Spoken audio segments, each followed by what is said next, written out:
സ്നേഹിതരെ, ഉത്തരം ലഭിക്കുന്ന പ്രാർത്ഥനയുടെ പിന്നിലെ രഹസ്യം മൂന്നാം ഭാഗം.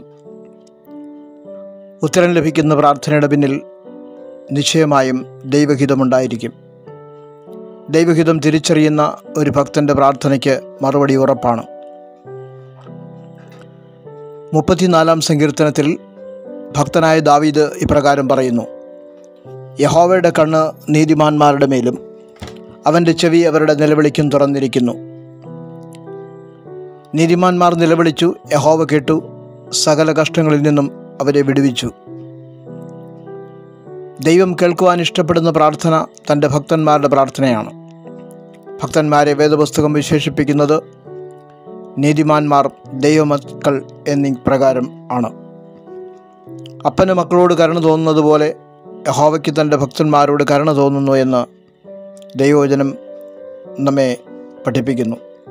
ഭക്തന്മാരുടെ അനേകം പ്രാർത്ഥനകൾക്ക് ദൈവം മറുപടി നൽകിയിട്ടുള്ളതായി ബൈബിൾ തെളിവുകൾ നൽകുന്നുണ്ട്. ദിവസം തോറും 3 നേരം മുട്ടുകുത്തി പ്രാർത്ഥിച്ചിരുന്ന ഭക്തനായിരുന്നു ദാനിയേൽ. ദാനിയേലിൻ്റെ പ്രാർത്ഥനയ്ക്ക് മറുപടിയുമായി വന്ന ഗബ്രിയേൽ ദൂതൻ പറയുന്നത്: നീ ഏറ്റവും പ്രിയനാകയാൽ നിൻ്റെ യാചനകളുടെ ആരംഭത്തിൽ തന്നെ കൽപ്പന പുറപ്പെട്ടു, അതറിയിക്കാൻ ഞാൻ വന്നിരിക്കുന്നു എന്നാണ്. ദാനിയേൽ ദൈവത്തിൻ്റെ പ്രിയപുരുഷനായിരുന്നു. യബ്ബേസിനെക്കുറിച്ച് വചനം പറയുന്നത് യബ്ബേസ് തൻ്റെ സഹോദരന്മാരെക്കാൾ ഏറ്റവും മാന്യനായിരുന്നു. അതുകൊണ്ട് അവൻ അപേക്ഷിച്ചതിനെ ദൈവം അവന് നൽകിയെന്നും വചനം വ്യക്തമാക്കുന്നു. ദൈവത്തിന് പ്രിയരായ ഭക്തന്മാരുടെ പ്രാർത്ഥനയ്ക്ക് മുന്നിൽ ദൈവത്തിൻ്റെ ഹിതവും തീരുമാനങ്ങളും മാറ്റപ്പെട്ടിട്ടുള്ളതായി പോലും തിരുവചനം നമ്മെ മനസ്സിലാക്കി തരുന്നു. യെശയ്യാ പ്രവചനം 38-ാം അധ്യായത്തിൽ ഹിസ്കിയ രാജാവിന് മരിക്കത്തക്ക രോഗം വന്നു എന്ന് നാം കാണുന്നു. ദൈവത്തിൻ്റെ പ്രവാചകനായ യെശയ്യാവിനെ ഹിസ്കിയാവിൻ്റെ അടുക്കൽ അയച്ചു പറഞ്ഞത്: നിൻ്റെ ഗ്രഹകാര്യം ക്രമത്തിലാക്കുക, നീ മരിച്ചു പോകും, സൗഖ്യമാവുകയുമില്ല എന്ന് യഹോവ അരുളിച്ചെയ്യുന്നു എന്നായിരുന്നു.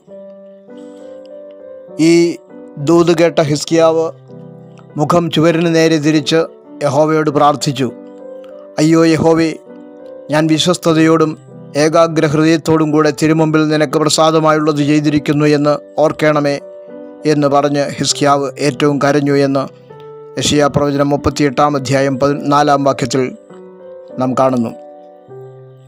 ഹിസ്കിയാവിൻ്റെ പ്രാർത്ഥന കേട്ട ദൈവം അരുളിച്ചെയ്തത് ഇപ്രകാരമായിരുന്നു: ഞാൻ നിൻ്റെ പ്രാർത്ഥന കേട്ട് നിൻ്റെ കണ്ണുനീർ കണ്ടിരിക്കുന്നു.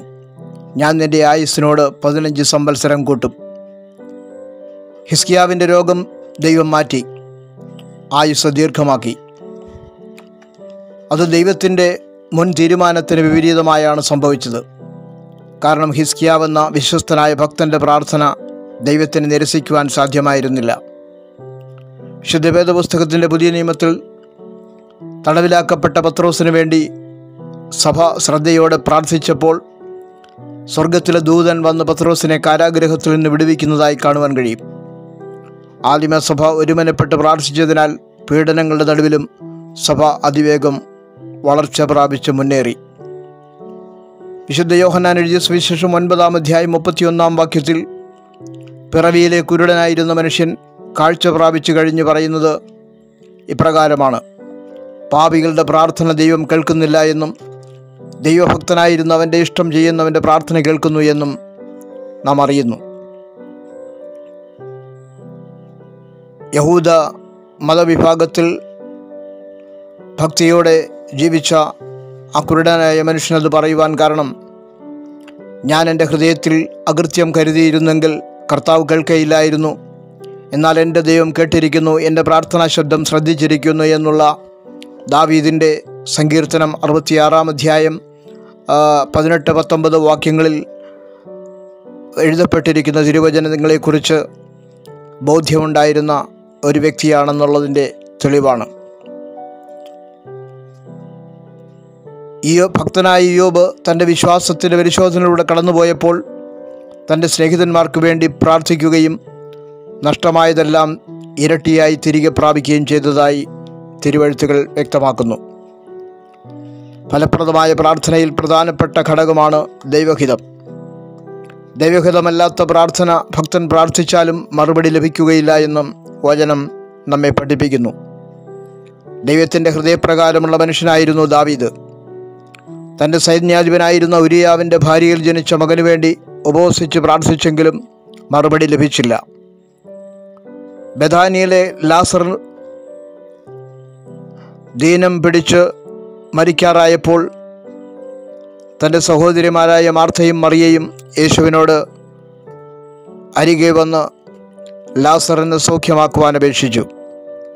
എന്നാൽ അവരുടെ പ്രാർത്ഥനയ്ക്ക് മറുപടി ലഭിച്ചില്ല. ദൈവം അതിനേക്കാൾ ശ്രേഷ്ഠമായ മറുപടിയാണ് അവർക്ക് വേണ്ടി കരുതിയത്. മനുഷ്യൻ്റെ വഴികളേക്കാൾ വിചാരങ്ങളേക്കാൾ ഉന്നതമാണ് ദൈവത്തിൻ്റെ വഴികളും വിചാരങ്ങളുമെന്ന് പലപ്പോഴും പ്രാർത്ഥനയുടെ മറുപടിയിലൂടെയാണ് നാം മനസ്സിലാക്കുന്നത്. എന്താണ് പ്രാർത്ഥനയിലെ ദൈവഹിതം?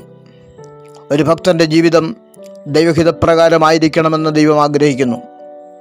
ഭക്തൻ്റെ ജീവിതം കൊണ്ട് ദൈവനാമം മഹത്വപ്പെടണം എന്നതാണ് അയാളെക്കുറിച്ചുള്ള ദൈവഹിതം. അതുകൊണ്ട് തന്നെ ദൈവനാമത്തിന് മഹത്വം വരാത്തതായ യാതൊരു പ്രാർത്ഥനയും ദൈവഹിതപ്രകാരമുള്ളതല്ല. ശിഷ്യന്മാരോടായി യേശു ഇപ്രകാരം പറഞ്ഞു: നിങ്ങൾ വളരെ ഫലം കായ്ക്കുന്നതിനാൽ എൻ്റെ പിതാവ് മഹത്വപ്പെടുന്നു. അങ്ങനെ നിങ്ങൾ എൻ്റെ ശിഷ്യന്മാരാകും.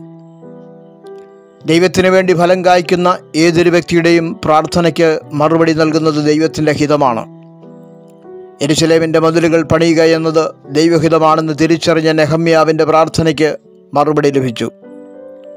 ഭക്തന്മാർ ഭോഗങ്ങളിൽ ചെലവിടേണ്ടതിന് വല്ലാതെ യാചിക്കുന്നവർ ആകരുത് എന്ന് യാക്കോബിൻ്റെ ലേഖനം 4-ാം അധ്യായം 3-ാം വാക്യത്തിൽ കാണുന്നു. ദ്രവ്യാഗ്രഹവും ഭോഗാസക്തിയും നിമിത്തം യാചിക്കുന്നവർ ആകരുത് ഭക്തന്മാർ. എന്നാൽ തങ്ങൾ യാചിക്കുന്നതിന് മുൻപേ ആവശ്യങ്ങൾ അറിയുന്ന കരുണാമയനായ ദൈവം അവർക്ക് വേണ്ടുവോളം നന്മ നൽകുന്നതായി കാണുന്നു. സ്വന്തം പുത്രനെ ആദരിക്കാതെ നമുക്ക് വേണ്ടി ഏൽപ്പിച്ചു തന്ന പിതാവ് അതോടുകൂടെ സകലവും നൽകാതിരിക്കുമോ എന്ന് ചോദിച്ച വിശുദ്ധ പൗലോസ് വീണ്ടും പറയുന്നത്: എൻ്റെ ദൈവമോ നിങ്ങളുടെ ബുദ്ധിമുട്ടൊക്കെയും മഹത്വത്തോടെ തൻ്റെ ധനത്തിനൊത്തവണ്ണം ക്രിസ്തുയേശുവിൽ പൂർണ്ണമായും തീർത്തു തരും എന്നാണ്. എന്നാൽ ദൈവമക്കൾ ഈ ആയുസ്സിൽ മാത്രം ക്രിസ്തുവിൽ പ്രത്യാശ വയ്ക്കുന്നവരാകരുത് എന്ന് വചനം മുന്നറിയിപ്പ് നൽകുന്നുണ്ട്. ആകയാൽ നന്മയും പ്രസാദവും പൂർണ്ണതയുമുള്ള ദൈവഹിതം ഇന്നതെന്ന് തിരിച്ചറിയേണ്ടതിന് മനസ്സ് പുതുക്കി രൂപാന്തരപ്പെടുവാൻ വചനം നമ്മെ ഓർമ്മിപ്പിക്കുന്നു. മുമ്പേ ദൈവത്തിൻ്റെ രാജ്യവും നീതിയും അന്വേഷിക്കുക, അതോടെ വേണ്ടതെല്ലാം കിട്ടുമെന്ന് കർത്താവ് ഉറപ്പ് നൽകുന്നുണ്ട്. ആകയാൽ നാം വിചാരപ്പെടുന്നവരും മനം കലകരുന്നവരും ആകരുത്. ആവശ്യങ്ങൾ സ്തോത്രത്തോടെ ദൈവത്തോട് അറിയിക്കുകയത്രേ വേണ്ടത്. വിശുദ്ധ യോഹന്നാൻ എഴുതിയ 1-ാം ലേഖനം 5-ാം അധ്യായം 14-15 വാക്യങ്ങളിൽ ഇപ്രകാരം വായിക്കുന്നു: അവൻ്റെ ഇഷ്ടപ്രകാരം നാം എന്തെങ്കിലും അപേക്ഷിച്ചാൽ അവൻ നമ്മുടെ അപേക്ഷ കേൾക്കുന്നു എന്നുള്ളത് നമുക്ക് അവനോടുള്ള ധൈര്യമാകുന്നു. നാം എന്തപേക്ഷിച്ചാലും അവൻ നമ്മുടെ അപേക്ഷ കേൾക്കുന്നു എന്നറിയുന്നു എങ്കിൽ അവനോട് കഴിച്ച അപേക്ഷ നമുക്ക് ലഭിച്ചു എന്നും അറിയുന്നു. ആകയാൽ പ്രിയമുള്ളവരെ, പ്രാർത്ഥിക്കുന്ന ഭക്തൻ ദൈവഹിതം അറിയുന്നവനും വിശ്വാസത്തോടെ ദൈവത്തിൽ ആശ്രയിക്കുന്ന ഭക്തന് വേണ്ടി പ്രവർത്തിക്കുന്ന ദൈവത്തിൽ ഉറപ്പുള്ളവനുമായിരിക്കണം. നാം നമുക്ക് വേണ്ടി മാത്രമല്ല, ദേശത്തിൻ്റെ കാവൽക്കാരെന്ന നിലയിൽ നമുക്ക് ചുറ്റുമുള്ള ലോകത്തിനു വേണ്ടിയും ഉണർന്നു പ്രാർത്ഥിക്കേണ്ട കാലമാണിത്. മതിൽ പണിയുവാൻ ദർശനം പ്രാപിച്ച നെഹമ്യാവുമാർ എഴുന്നേൽക്കട്ടെ. ദൈവഹിതം തിരിച്ചറിയട്ടെ. മാറാനാഥ.